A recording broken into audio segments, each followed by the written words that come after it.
شیخ محترم تشریف لا چکے ہیں. اب میں کچھ نہ کہتے ہوئے بڑے ہی ادب و احترام کے ساتھ شیخ محترم سے التماس کروں گا کہ آپ تشریف لائیں اور درس کا آغاز فرمائیں. شیخ محترم کا عنوان ہے قرآن کریم راہ نجات ہے.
معزز و محترم علماء کرام،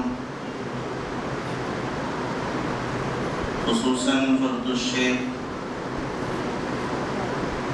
عبد المعید مدنی حفظہ اللہ و تعالی،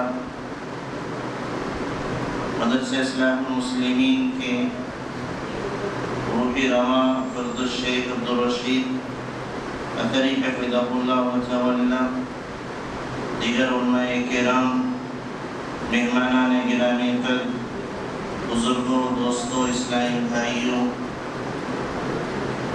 عزیز طلباء، آج کی یہ نشست اللہ کے گھر میں اللہ کے دین کو سیکھنے اور سکھانے کے لیے منعقد کی ہے. رب العالمین سے دعا ہے کہ الہ العالمین ہم تمام کے لیے اس مجلس کو نفع بخش بنا، ہمارے لیے اس میں خیر رکھ، خوب استفادہ کرنے کی توفیق دے، اور دنیا و آخرت دونوں مقام پر اس کے لیے اس کو ہمارے لیے ذخیرہ آخرت بنا، نجات کا ذریعہ بنا. آمین تقبل یا رب العالمین. حضرات گرامی، اس موضوع پر چند باتیں آپ سے مجھے کرنی ہیں. وہ ہے قرآن کریم راہ نجات ہے. اگر موضوع کو دو جملوں میں سمجھنا چاہیں تو یہ کہ ہر قسم کی پریشانی مصیبت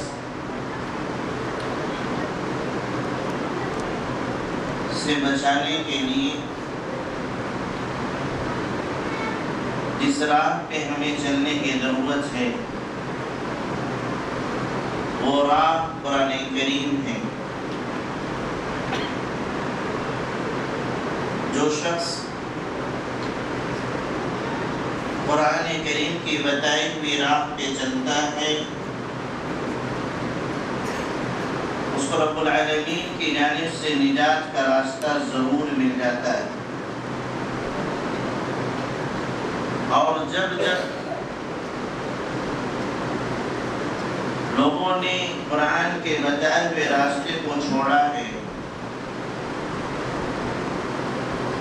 تب وہ مزید پریشانی کے راہ پہ چل پڑے، پھر ایک راہ کے بجائے کئی راستے پہ وہ بھٹکتے رہے، لیکن ان کی پریشانی کا خاتمہ نہیں ہوا، نجات ان کو نہیں ملی۔ اور یہ کیوں کر مل سکے جبکہ رب العالمین نے ہم انسانوں کو پیدا کیا، ہماری ضروریات کیا ہیں، ہماری پریشانیاں کیا ہو سکتی ہیں، اس کا علاج کیا ہو سکتا ہے، یہ العالمین کو معلوم۔ تو اللہ رب العالمین کی جانب سے ہماری پریشانیوں کا علاج نازل کر دیا گیا۔ کبھی ہم سوچتے ہیں کہ رب العالمین نے ہمیں پیدا کیا، یہ اس کا بہت بڑا انعام ہے، ایک انعام، لیکن صرف اتنی سی بات نہیں ہے کہ اللہ رب العالمین نے پیدا کیا، کھلایا پلایا بڑا کر دیا، بلکہ اس کا اس سے بڑا انعام یہ ہے کہ ہم کو آپ کو چھوڑ دیجیے، اس سے بڑا انعام یہ ہے ہمارے لیے کہ ہم کو کیسے رہنا ہے، کیسے جینا ہے، کیسے زندگی بسر کرنا ہے، زندگی کی کس موڑ پر ہمیں کیا کرنا ہے، عبادت کا معاملہ ہو، عقیدے کا معاملہ ہو، معاملات کا معاملہ ہو، لین دین کا معاملہ ہو، شادی بیاہ کا معاملہ ہو، سیاست کا معاملہ ہو، معاشرت کا معاملہ ہو، تمام مواقع پر ہمیں ضرورت پیش آتی ہے کہ صحیح راستہ ہم کو دکھ جائے تاکہ ہم اس پر چل پڑیں، اور جب اس پر چل پڑے تو ہم کو کامیابی مل جائے، ہر ایک کی یہ خواہش ہوتی ہے۔ اللہ رب العالمین نے ہماری ضرورت کے مطابق ہماری تمام تر پریشانیوں کا حل قرآن کریم میں رکھا ہے۔ اب ضرورت اس بات کی ہے کہ وہ ہماری پریشانی کیا ہے، اس کا علاج کیا ہے، دونوں کو ملایا جائے، قرآن کریم سے نکال کر کے دیکھا جائے اور اس پر عمل کریں، انشاءاللہ کامیابی یقینی ہے، یقینی ہے، یقینی ہے۔ یعنی اس میں 1% بھی ہمیں شک و تردد نہیں کہ اللہ کے بتائے ہوئے طریقے پہ چلتے ہوئے ہماری پریشانیوں سے نجات ملے گی، اس میں 1% بھی ہمیں شک نہیں ہے، یقین ہے کہ ضرور بھی ضرور ہمیں کامیابی ملے گی۔ آج مسلمانوں کی تعداد کروڑوں میں ہے، اربوں میں ہے، اور جب ایک قوم کی حیثیت سے ان پر نگاہ ڈالی جاتی ہے تو لگتا ہے سب سے زیادہ پریشان یہی قوم، حالانکہ اس کے پاس اللہ کی کتاب موجود ہے، اس پر اس کا ایمان ہے، یقین ہے، اس کے باوجود پریشان۔ یہ تو ویسے ہو گیا کہ ایک مریض بیمار ہے، دوا رکھی ہے، اسے معلوم بھی ہے کہ بخار کی دوا ہے، لیکن وہ ٹھیک نہیں ہو رہا ہے، اس وجہ سے اس دوا کا استعمال کرنے کے لیے تیار نہیں۔ یہی صورتحال مسلمانوں کا ہے۔ ہم کہتے ہیں کہ ہمارے تمام تر مسائل کا حل قرآن میں اللہ رب العالمین نے نازل فرمایا ہے، اور ہم پریشان بھی ہیں، ایسا نہیں پریشان نہیں، پریشان بھی ہیں۔ قرآن بھی رکھا ہوا ہے، علماء کرام اس کی تفسیر، اس کی تشریح بھی کرتے ہیں، اس کا حل بھی بتلاتے ہیں، دنیا کی ہر زبان میں اس کا ترجمہ بھی موجود ہے۔ ہم قرآن کریم کو پڑھ کر کے آیت بھی نکالنے جا رہے ہیں، اس کے باوجود ہمارے مسائل کا حل نہیں مل رہا ہے، اس کے باوجود ہماری پریشانی سے ہم کو نجات نہیں مل رہی۔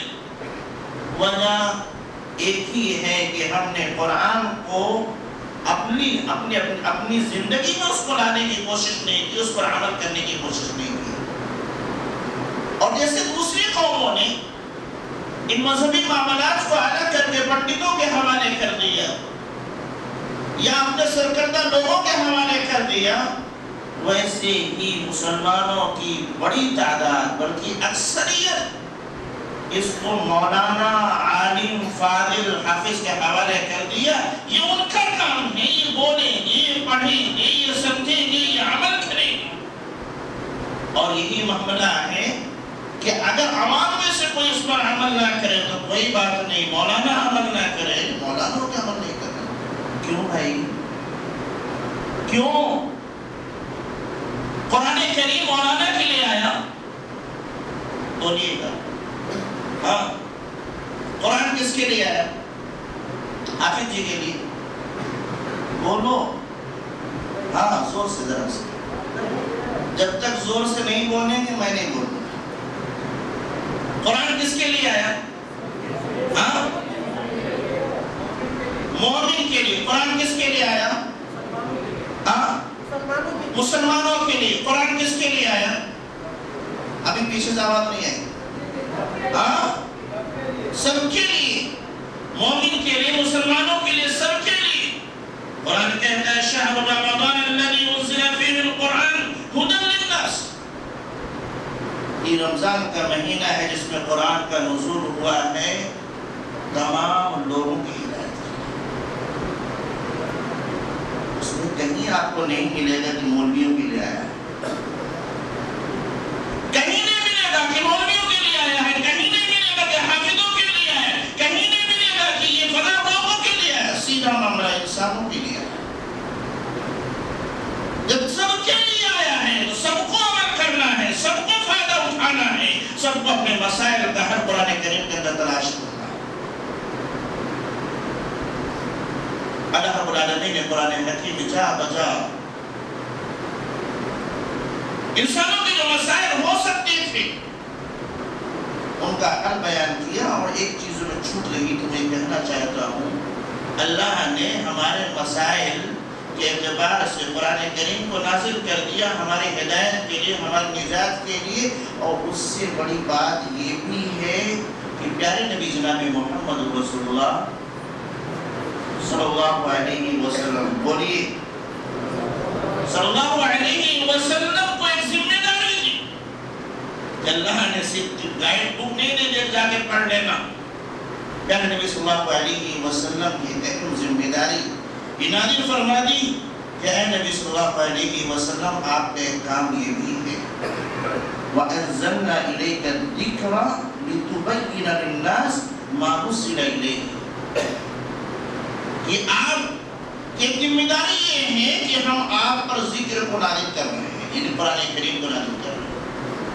آپ یہ کام کیجئے گا لِتُبَيِّنَ لِلنَّاسِ مَا نُزِّلَ إِلَيْهِمْ، لوگوں کے لیے واضح کر دیجئے گا، بیان کر دیجئے گا، تفسیر کر دیجئے گا، وضاحت کر دیجئے گا کہ اللہ رب العالمین نے ان کے لیے کیا نازل کیا۔ یہ صرف قرآن دے کے چھوڑ نہیں دیا، سمجھانے کے لیے پیارے نبی صلی اللہ علیہ وسلم یہ ذات گرامی کو متعین کیا ہے۔ نبی آپ کی یہ ذمہ داری کہ آپ ایک ایک بات کھول کھول کر کے لوگوں کے سامنے بیان کریں۔ پیارے نبی صلی اللہ علیہ وسلم نے یہ ذمہ داری ادا کی یا نہیں؟ ہاں، پیارے نبی صلی اللہ علیہ وسلم نے یہ ذمہ داری کو ادا کی یا نہیں؟ بولیں کیسے کیا؟ نبی صلی اللہ علیہ وسلم نے قرآن کریم کو سمجھانے کی ذمہ داری ادا کی. آپ کہتے ہیں میں بھی نہیں کہتا ہوں, لیکن کیسے کیا؟ بہت اہم پوائنٹ میں ڈھونڈنا چاہتا ہوں. کیسے کیا؟ صحابہ کرام قرآن کی ایک ایک آیت کا ایک ایک لفظ صحابہ کرام کو سمجھے, اور جو باتیں آپ نے سمجھائی وہ ہیں کہاں؟ احادیث مبارکہ. قرآن کی تفسیر پیارے نبی صلی اللہ علیہ وسلم نے خود کی ہے, اور وہ تفسیر ہمارے سامنے موجود ہے. اس آیت کریمہ کا کیا مطلب بنتا ہے, صحابہ نے کیا سمجھا ہے, نبی نے ان کو کیا سمجھایا ہے, وہ تمام چیزیں موجود ہیں. اللہ نے نجات کو نازل کیا, نجات کو سمجھانے کے لیے پیارے نبی صلی اللہ علیہ وسلم کو ذمہ داری دی. اب تو انسانوں کو سمجھ جانا چاہیے تھا, مسلمانوں کو سمجھ جانا چاہیے تھا, انسانوں کو سمجھ جانا چاہیے تھا, اور اپنے پریشانی کا حل قرآن سے لے لینا چاہیے تھا, نجات مل جاتی. لیکن ہم نے نہیں کیا. آج لوگ پریشان ہیں. ایک پریشانی لوگوں کی یہ ہے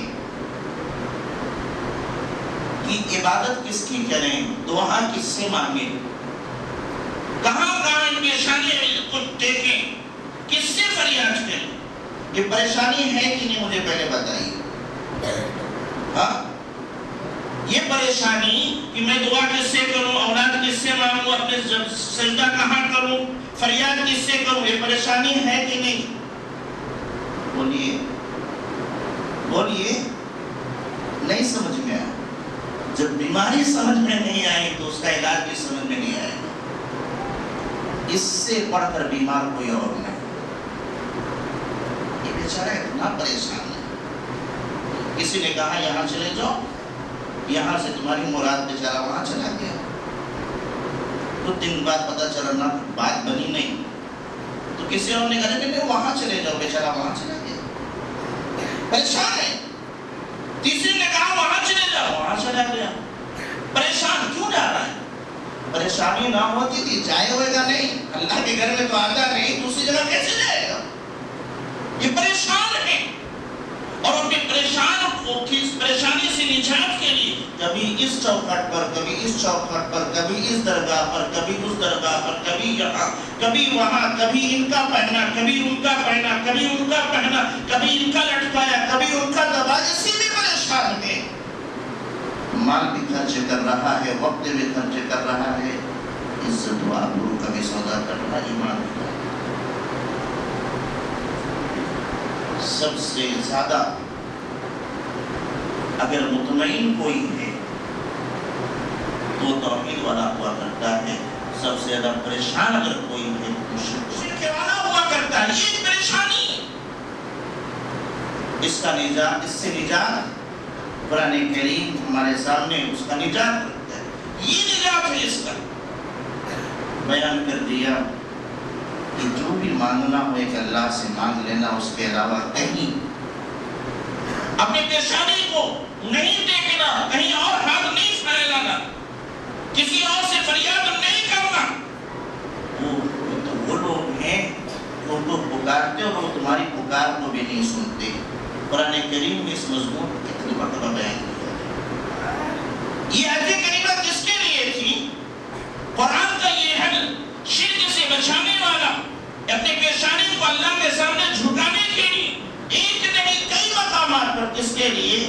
ہر اس پریشان شخص کے لیے ہے جو شرک میں ڈوبا ہوا ہے, اپنے حقیقی اللہ کو نہیں سمجھ پا رہا ہے, حقیقی رب کو نہیں سمجھ پا رہا ہے. وہ یہ نہیں سمجھ پا رہا ہے کہ ہماری فریاد کہاں سے پوری ہو سکتی ہے, ہمیں نجات کہاں سے مل سکتی ہے, کہاں رہے ہماری مرادیں پوری ہو سکتی ہے, کہاں سے ہم ٹھیک ہو سکتے ہیں. وہ بیچارہ نہیں جان رہا ہے.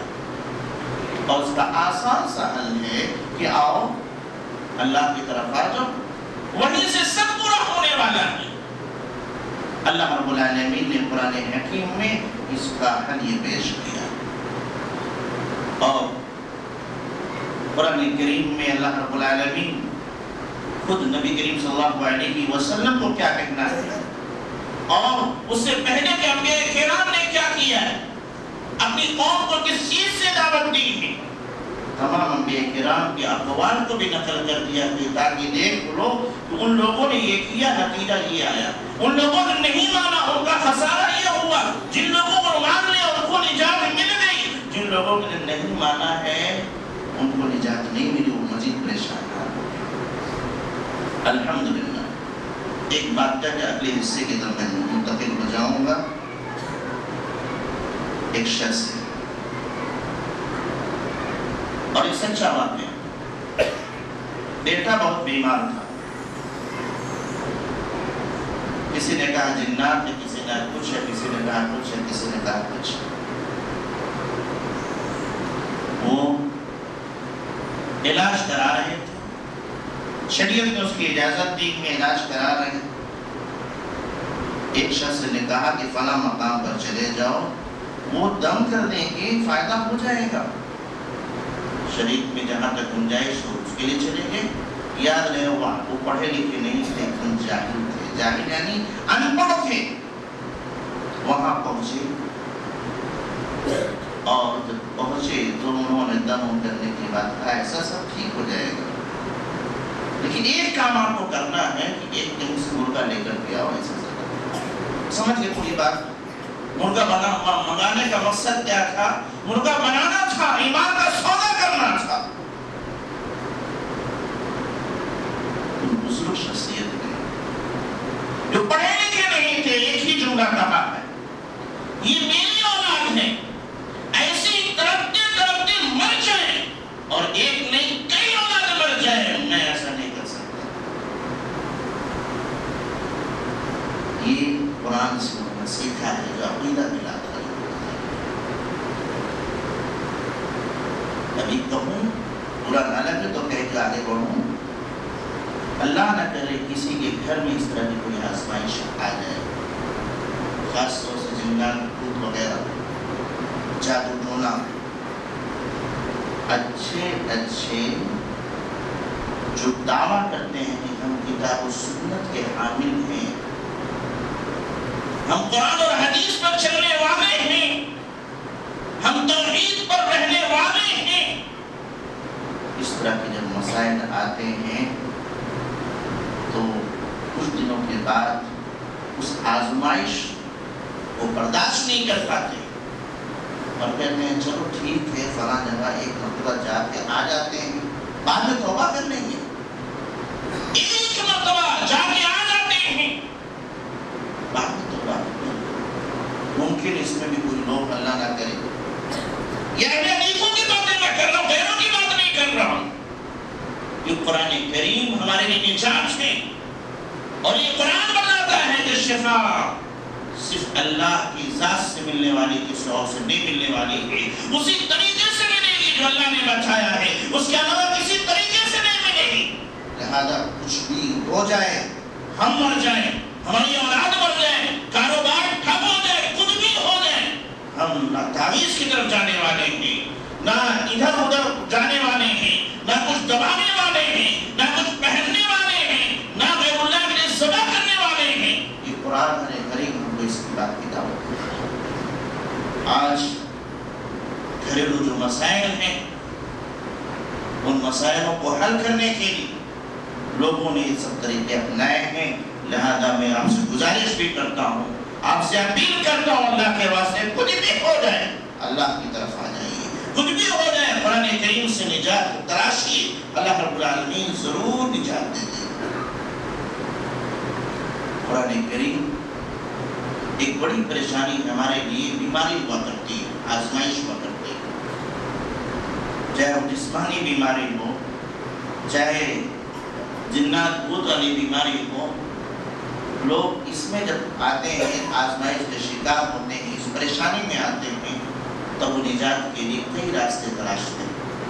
اللہ رب العالمین نے فرمایا وَنُنَزِّلُ مِنَ الْقُرْآنِ مَا هُوَ شِفَاءٌ وَرَحْمَةٌ لِّلْمُؤْمِنِينَ وَلَا يَزِيدُ الظَّالِمِينَ إِلَّا خَسَارًا۔ قرآن کہتے ہیں، یہ قرآن کریم اللہ فرماتا ہے کہ ہم نے قرآن میں نازل کیا ہے ایسی آیات، ایسے حصے جو شفا ہے، مومنین کے لیے رحمت کا ذریعہ ہے، اللہ رب العالمین نے شفا نازل کیا کرنے کے لیے۔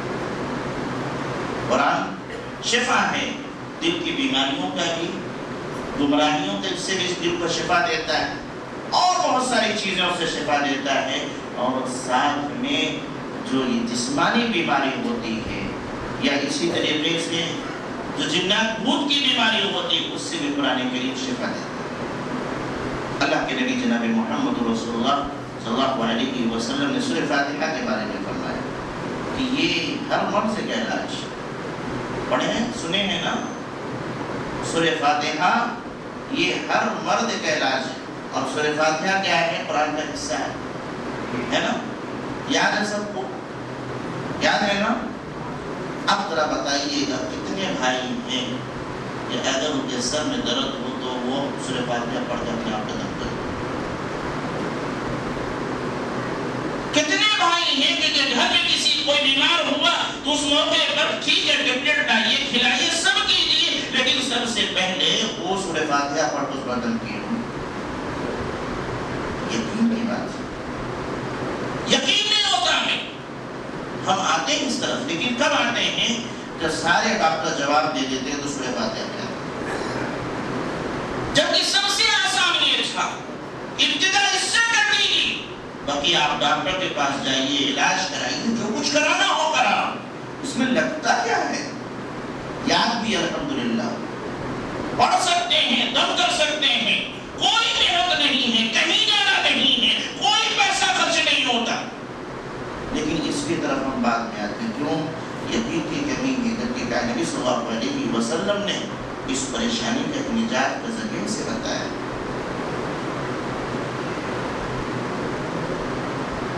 ایسے ہی اللہ کے نبی صلی اللہ علیہ وسلم کے حدیث مبارک آپ نے فرمایا کہ اگر گھر کے اندر سورہ بقرہ کی تلاوت کر دی جائے، اگر مناسب سمجھے آپ لوگ ادھر آ جائیے، راستہ چھوڑ دیجیے،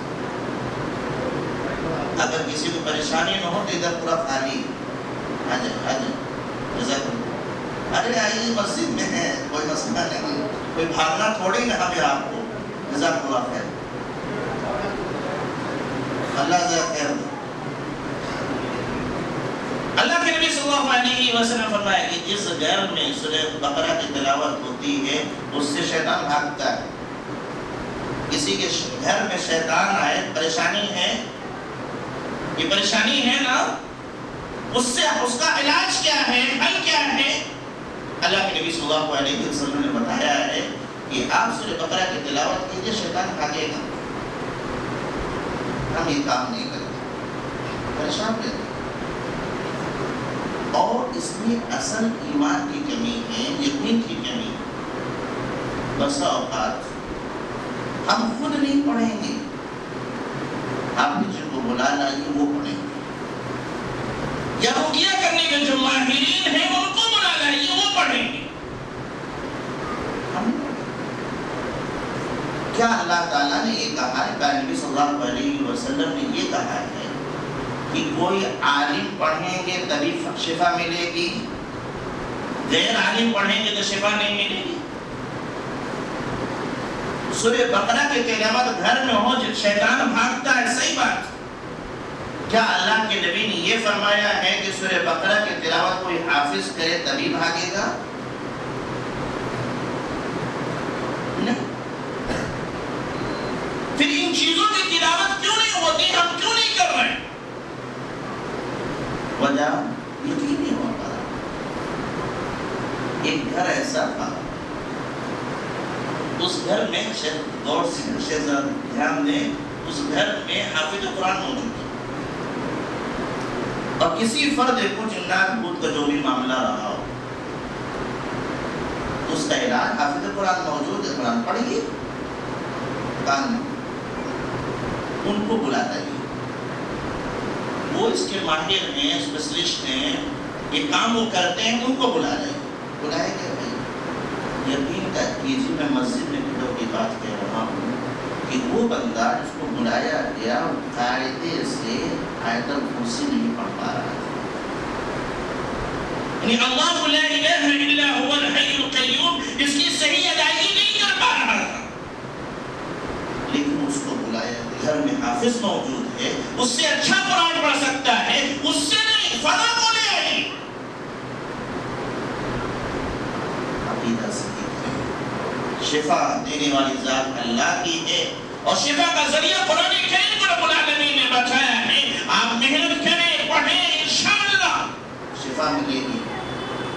دل کی بیماریوں کی بھی شفا ملے گی، بخار سر درد سے بھی شفا ملے گی، اور اسی طریقے سے جنات بھوت جادو ٹونا وغیرہ کا علاج اسی میں. اور یاد رہے اس کے علاوہ کوئی اور علاج بھی نہیں. یہی قرآن، یہی قرآن پڑھو، خوب پڑھو، جتنا ہو سکو پڑھو. انشاءاللہ ضرور سکون اطمینان مل جائے گا، ان سے نجات مل جائے گی جو ہمارے گھروں میں آ کر کے ہم کو پریشان کرتے ہیں. تو پڑھیں گے. اتنا زور سے میں بول رہا ہوں، ہاں بولیے انشاءاللہ. ارے اچھی چیز ہے نا، قرآن پڑھنا اچھی چیز ہے. اور فخر کی بات ہے کہ الحمدللہ ہم پڑھ سکتے ہیں. ہم اپنے گھر میں کسی غیر کو نہیں بلانے والے. جانتے ہیں کیا ہوتا ہے؟ یہ ایسا فتنہ ہے، اس کے ذریعے سے دوسروں کو اپنے گھر میں بلایا جاتا ہے. ایسا فتنہ ہے، انسان کا مال بھی جاتا ہے اور بسا اوقات عزت و آبرو بھی جاتی ہے. لوگ کہتے ہیں کہ اگر ہم نہیں جائیں گے تو ان کا ایمان خراب ہو جائے، کسی اور کے پاس چلے جائیں گے. یعنی ایمان ٹھیک کرنے کے ان کو بلاتے ہیں کہ اب وہ جانا چاہیے ورنہ کسی غیر کے پاس چلے جائیں گے. پتہ چلتا ہے کہ وہ آتے آتے ان کا ایمان اتنا خراب ہو جاتا ہے کہ نہیں وہی حافظ جی آئے ہیں تبھی شفا ملے گی ورنہ نہیں. شفا دینے والے حافظ جی ہیں. شافی کون؟ شفا دینے والا کون؟ اللہ نا. کوئی مولوی، کوئی حافظ، کوئی شیخ، کوئی فلاں ہے نہیں، کوئی شفا دینے والا نہیں. لیکن وہ آتے آتے ایسا عقیدہ بن جاتا ہے کہ بس وہی پڑھیں گے تبھی شفا ملے گی ورنہ نہیں. ایمان بھی جاتا ہے، مال بھی جاتا ہے، عزت و آبرو بھی جاتی. اس لیے کسی کو ہم نہیں بلائیں گے. رب کا کلام ہمارے پاس ہے، رب کا کلام ہمیں یاد ہے. وہ صورتیں یاد ہے جو ہم آسانی پڑھ سکتے ہیں. گھر کا ایک ایک فرد پڑھ سکتا ہے. لہذا ہم خود پڑھیں گے، اپنے آپ پر دم کریں گے، اپنے بچوں میں دم کریں گے، اپنے گھر کے دیگر افراد پر دم کریں گے. انشاءاللہ نجات ملے گی. نا امید نہیں ہوئی. ایک پریشانی مصیبت یہ ہے گھروں میں اختلافات ہو جاتے ہیں. بیوی کچھ کہتی ہے، شوہر کچھ کہتا ہے. کیا کریں؟ اس کا علاج کیا ہے؟ یہ تو ہر گھر کی کہانی ہے نا. بولو بھائی کوئی مسئلہ نہیں ہے، یہ تو ہر گھر کی کہانی ہے. اختلاف ہوتا ہے نا. علاج کیا ہے؟ قرآن کیا بتاتا ہے؟ کیا اس کا بھی علاج قرآن کریم میں ہے؟ میاں بیوی کا اختلاف ہوا، اس کا علاج قرآن کریم میں ہے؟ بولیے. ہاں نہیں معلوم ہے. لیکن اب سوچو، ہم مسلمان ہیں، ہمارا گھر مسلمان ہے، بیوی مسلمان ہے، پورا خاندان مسلمان ہے، قرآن ہمارے گھر میں ہے اور اس کا حل، یہ پریشانی ہمارے گھر میں ہے اور اس کا حل قرآن میں موجود ہے. ہم کو نہیں معلوم نہیں ہے. علاج کیسے کریں گے؟ ایک آیت پڑھتا ہوں. اللہ رب العالمین قرآن حکیم میں فرماتا ہے یا ایھا الذین آمنوا اطیعوا اللہ واطیعوا الرسول واولی الامر منکم فإن تنازعتم في شيء فردوه إلى الله والرسول إن كنتم تؤمنون بالله واليوم الآخر ذلك خير وأحسن تأويلا. بھائیوں کا اختلاف ہوا، بہنوں کا اختلاف ہوا، میاں بیوی کا اختلاف ہوا، دو دوستوں کا اختلاف ہوا، دو پارٹنر کا اختلاف ہوا، لین دین میں اختلاف ہوا، شادی بیاہ میں اختلاف ہوا، نکاح میں اختلاف ہوا، وغیرہ وراثت میں اختلاف ہوا. قرآن اس کا حل بتاتا ہے. یہ پریشانی ہے، اس سے نجات لے لو. کہاں سے؟ قرآن سے لے لو. اللہ رب العالمین نے فرمایا اے ایمان والو اللہ کی اطاعت کرو، اللہ کے رسول کی اطاعت کرو، اور جو اولو الامر ہیں، جو حاکم وقت ہیں، جو علماء ہیں، ان کی اطاعت کرو، ان کی بات مانو۔ فَإِن تَنَازَعْتُمْ فِي شَيْءٍ، اور اگر تمہارا کسی معاملے میں اختلاف ہو جائے، فَرُدُّوهُ إِلَى اللَّهِ وَالرَّسُولِ، تو اس کو اللہ کی طرف لوٹا دیجئے، اللہ کے رسول کی طرف لوٹا دیجئے۔ إِن كُنتُمْ تُؤْمِنُونَ بِاللَّهِ وَالْيَوْمِ الْآخِرِ، اگر تم اللہ پر اور آخرت کے دن پر یقین رکھتے ہو۔ ذَلِكَ خَيْرٌ وَأَحْسَنُ تَأْوِيلًا، اور یہ آپ کا اللہ اس کے رسول کی طرف لوٹا دینا یہ بہتر ہے اور نتیجے کے اعتبار سے احسن ہے، یعنی جو نتیجہ آئے گا، جو فیصلہ آئے گا وہ بہتر ہونے والا ہے، آپ کے حق میں آنے والا ہے۔ بظاہر ممکن لگے کہ ہمارے خلاف چلا جا رہا ہے، لیکن نتیجہ وہ آپ کے حق میں بہتر ہے۔ اس آیت کریمہ میں تین باتیں ہیں۔ پہلی بات، اللہ کے اطاعت کیجیے، رسول کی اطاعت کیجیے، اور اولو الامر کی اطاعت کیجیے۔ اولو الامر سے مراد حاکم وقت یا علماء، جو مفسرین نے ذکر ہے، پہلی بات۔ دوسری بات یہ ہے کہ اگر اختلاف ہو جائے کسی بھی معاملے میں تو اس کو اللہ اس کے رسول کی طرف لوٹا دیجیے۔ دو ہو گیا۔ تیسری بات یہ کہی گئی کہ یہ لوٹا دینا، وہاں سے فیصلے لے لینا، یہ تمہارے حق میں بہتر ہے، نتیجے کے اعتبار سے بہتر ہے۔ تین چیزیں ہیں۔ اب یہاں دوسری چیز کو ہم کو سمجھنا ہے، یہی جو بنیادی اصل ہے۔ فَإِن تَنَازَعْتُمْ فِي شَيْءٍ، کہ اگر تمہارا کسی معاملے میں اختلاف ہو جائے تو کس کی طرف لوٹانا ہے؟ ہاں بولیے، اگر تمہارا کسی معاملے میں اختلاف ہو جائے تو کس کی طرف لوٹانا ہے؟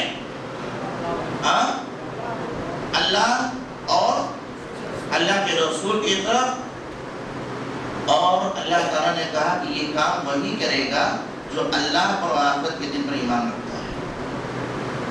لیکن جو اللہ اور آخرت کے دن پر ایمان نہیں رکھتا ہے وہ یہ کام نہیں کرے گا، وہ اللہ اس کے رسول کی جانب اپنے اختلافات کو نہیں لوٹائے۔ یعنی یہ کام کہ کوئی بھی اختلاف ہو جائے، چلو کہاں اللہ اس کے رسول سے فیصلہ کرائیں گے، یہ وہی کر سکتا ہے جو اللہ پر ایمان رکھتا ہے اور اللہ اور آخرت کے دن پر ایمان رکھتا ہے۔ اور جو نہیں لوٹاتا، اس کا مطلب کہ اس کو اللہ کے فیصلے پر یقین نہیں، آخرت کے دن پر یقین نہیں، اسی بنیاد پر وہ اللہ اس کے رسول کی طرف نہیں جانا چاہتا۔ یہ جو کہا گیا کہ جب تمہارا کسی معاملے میں اختلاف ہو جائے تو لوٹاؤ، تو وہ اختلاف کون سا ہے؟ اس آیت کو الحمدللہ اہل حدیث بہت کوٹ کرتے ہیں، بہت دلیل کے طور پر پیش کرتے ہیں۔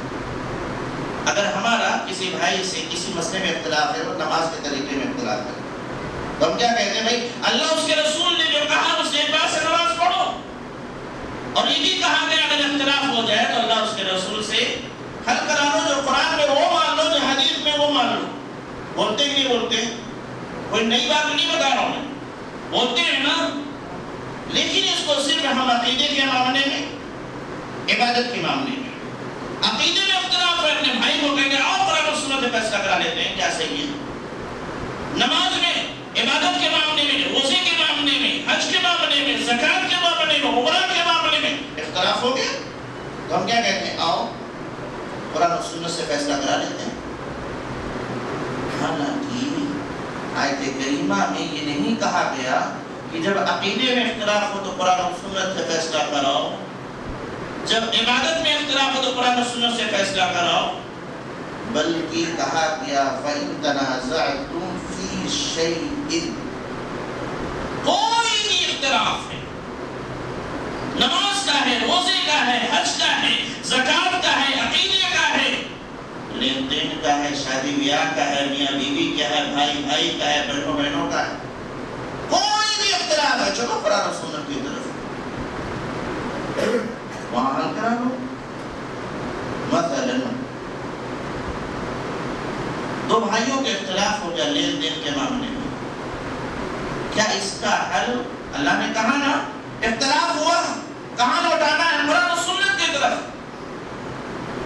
اس کا حل قرآن میں ملے گا کہ نہیں ملے گا؟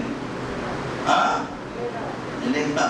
لوگ جاتے ہیں قرآن و سنت کی طرف، کوٹ کی طرف، کہاں جاتے ہیں؟ بولیے میاں بیوی کے اختلاف ہوا، قرآن و سنت میں اس کا حل موجود ہے، اختلاف ہے، چلو قرآن و سنت سے فیصلہ کراتے ہیں، جو ہوگا مان لیں گے، لیکن لوگ جاتے بولیے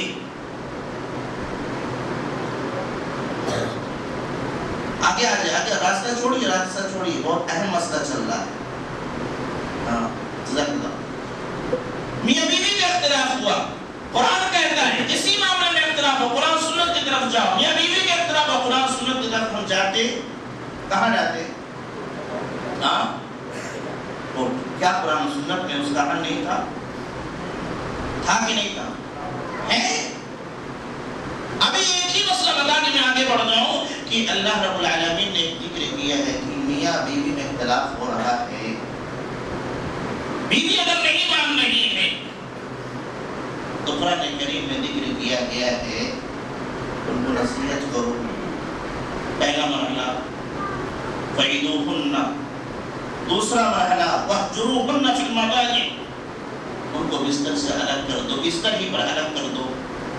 تیسرا مرحلہ وَاضْرِبُوهُنَّ، ان کو تھوڑا سا مار سکتے، اس کو یاد رکھیے گا، پیٹنے کا حکم نہیں دیا ہے۔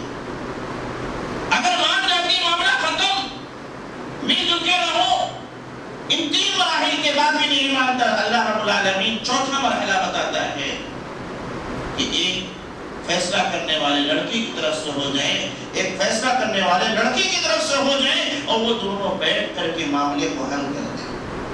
اللہ نے کہا وَيُرِيدَ إِصْلَاحًا يُوَفِّقِ اللَّهُ بَيْنَهُمَا، کہ اگر یہ دونوں جو فیصلہ کرنے والے بیٹھے ہیں اصلاح چاہتے ہیں تو اللہ توفیق دے گا ان کے درمیان اصلاح ہو جائے۔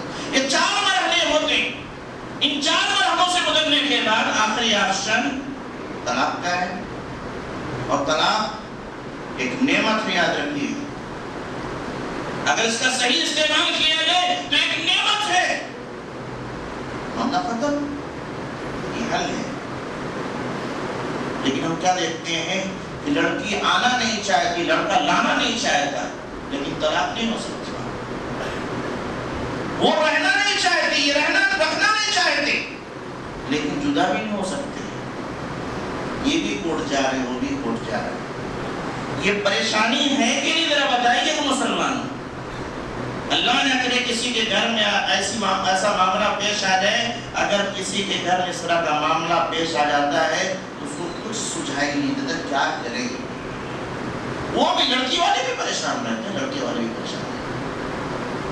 قرآن میں حل تھا، بظاہر ہو سکتا ہے ہمارے حق میں فیصلہ آ جائے کہ آپ غلط کر رہے ہو، سدھر جاؤ، تو ٹھیک ہے ہم مان لیں اس کو، اور اس کے بعد کے ساتھ صحیح رویہ اختیار کریں۔ یاد رہے ہمیشہ عورتوں کی غلطی نہیں ہوتی، مردوں کی بھی غلطی ہوتی۔ قرآن کی روشنی میں فیصلہ سنا دیا گیا، حدیث کی روشنی میں فیصلہ سنا دیا گیا کہ آپ ظلم کر رہے ہو، اس سے بعد آ جاؤ، باز آ جائیے۔ یہ آپ کے حق میں بظاہر تو لگ رہا ہے کہ ہمارے خلاف فتویٰ صادر ہو گیا ہے، فیصلہ آ گیا ہے، لیکن یہ بھی صحیح ہے، اسی کا نتیجہ جو آیا ہے، اس کے جو اثرات مرتب ہونے والے ہیں، اس کا فائدہ دنیا میں بھی ملے گا، آخرت میں بھی ملے گا۔ اور اگر لڑکی غلطی اس کی ہے، شوہر طلاق دینے پر آ گیا، کسی بھی خاتون کے لیے طلاق بہت خطرناک لفظ ہے، اور جب نہیں سدھر رہے وہی ایک راستہ ہے تو طلاق کا فیصلہ اگر آپ کے خلاف جا رہا اس کو قبول کر لیجیے، اسی میں بہتری ہے۔ لیکن ہم نے کیا ہم نے کورٹ کچہری کا چکر لگانا شروع کر دیا، جس کی وجہ سے ہماری شریعت میں لوگوں نے آنکھیں اٹھائی ہیں، نظریں اٹھائی ہیں، اس میں تبدیلی کی باتیں کی ہیں، اور اس کا کھلواڑ کیا ہے، مذاق بنایا ہے۔ اس کے ذمہ دار ہم ہیں، غیر نہیں، ہم کو غیروں سے توقع نہیں ہے۔ شروعات کس نے کیا ہے؟ شروعات کس نے کیا؟ ہمیں میں سے کوئی گیا ہوگا نا۔ یہ بہت بڑی پریشانی ہے، اس کا حل قرآن میں ہے، قرآن نجات کا راستہ دکھاتا ہے، آؤ نا۔ لیکن ہم یہ چیز دیکھتے ہیں کہ جب ہمارے گھر میں اس طرح کا معاملہ آتا ہے تو ہم قرآن و سنت کی بات نہیں کرتے ہیں، اپنے اختلاف کو قرآن و سنت پر نہیں لوٹاتے۔ قرآن نجات کا راستہ دکھا رہا ہے کہ قرآن و سنت پر سے فیصلہ کرا لیجیے، نہیں جاتے، کورٹ میں چلے جاتے۔ نتیجہ کیا ہوتا معلوم ہے؟ یہ بھی تاریخ پہ تاریخ، یہ بھی تاریخ پہ تاریخ. آپ کو اچھا لگتا ہے؟ ایک مسلمان ہونے کے ناطے آپ کو اچھا لگتا ہے ایک مسلم خاتون کورٹ میں کھڑی ہے،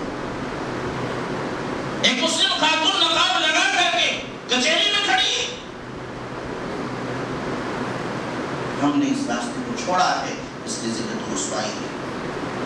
افسوس ہوتا ہے دیکھ کر کے کہ ایک مسلمان خاتون کورٹ کچہری اور آگے کا تھانہ کا چکر لگا رہی، کسی کے بھی گھر کی ہو، ہمارے دشمن کے گھر کی ہو، لیکن ہے تو مسلمان.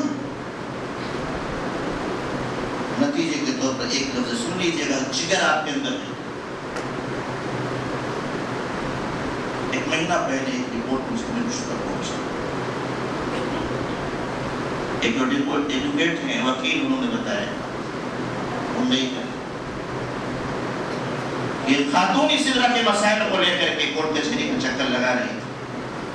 وکیل اس نے کیا، فیس دینے کے پیسے نہیں تھے. جانتے اس نے کیا کیا؟ فیس کی ادائیگی اس نے کیسے کی آپ کو پتا؟ اپنے آپ کو پیش کر دیا اس نے. کاش مسلمان قرآن سے نجات کا راستہ تلاش کر لے. ہمارا معاملہ ایسا ہے کہ جب فیصلہ ہمارے حق میں آنا ہوتا ہے تو ہم قرآن سنت کی بات کرتے ہیں، اور جب نہیں آنا ہوتا ہم کو پہلے سے پتا ہے کہ ہم غلطی پر ہیں، قرآن و سنت سے فیصلہ کرائیں گے، ہمارا فیصلہ ہمارے خلاف جائے گا تو ہم ادھر نہیں جاتے. یہ تو منافقوں کی علامت تھی. ان کا معاملہ تھا کہ جب ان سے کہا جائے کہ آؤ قرآن و سنت کی طرف فیصلہ کرا لو تو اعراض کر دیتے. اور مومنین کا معاملہ ان سے کہا جائے فَأَطَعْنَا، ہم ماننے کو تیار، سَمِعْنَا وَأَطَعْنَا، ہم نے سن لیا، ہم نے اطاعت کی. یہ مومنوں کا معاملہ ہے. شادی بیاہ کے مسائل آتے ہیں. اس وقت بتائیے گا شادی ہمارے لیے ایک عذاب کی شکل اختیار نہیں کر گئی ہے؟ بڑی پریشانی نہیں ہو گئی ہے؟ ایک بچی ہو، دو بچی ہو، تین بچی ہو، لوگوں کو نیندیں نہیں آ رہی. اور وہ لوگ جو الحمدللہ دیندار ہیں، ان کی بات کر رہا ہوں، جو شاید ہر نماز میں امام صاحب کے پیچھے رہتے ہیں، تہجد گزار بھی ہوں، اس مسئلے میں بالکل رعایت کرنے کو تیار نہیں. ہم کو چاہیے تو چاہیے، کہاں سے نہیں. اس عذاب سے چھٹکارا حاصل کیجیے قرآن سنت سے. دینا چاہیے نہیں دینا چاہیے، چلو قرآن سنت سے فیصلہ کراتے ہیں.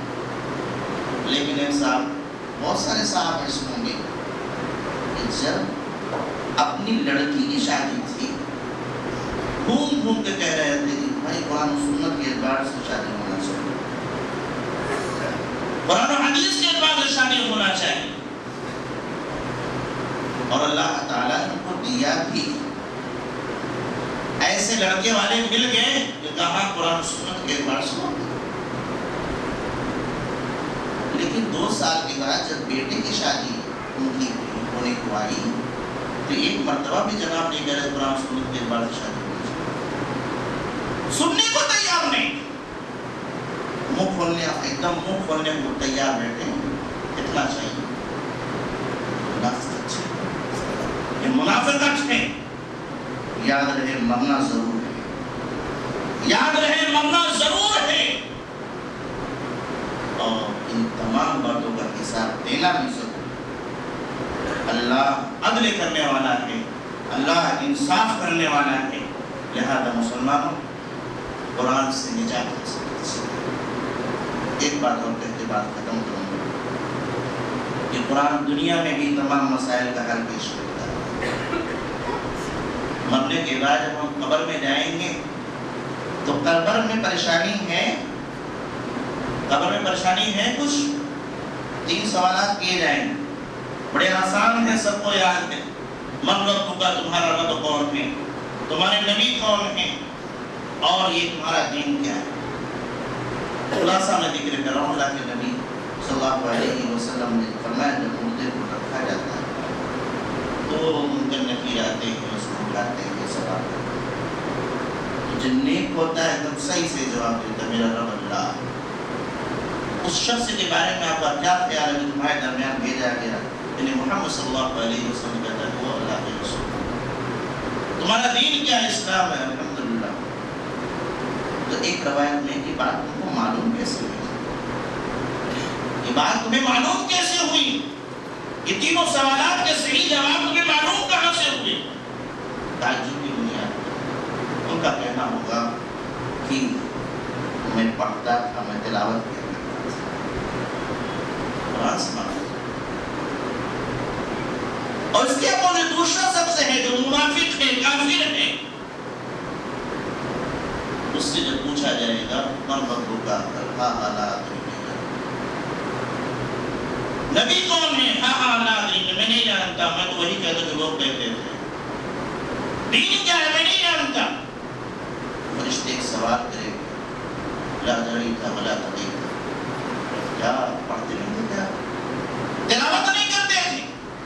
یہ حدیث مبارکہ بتاتی ہے، یہ قرآن کریم قبر کے اندر بھی ہمارے لیے رہنما ثابت ہے۔ جو یہاں پڑھے ہیں وہی وہاں سے بھی جواب دینے والے ہیں، اور جو نہیں پڑھے ہیں ان کے لیے مسائل پیدا ہو جائے گا۔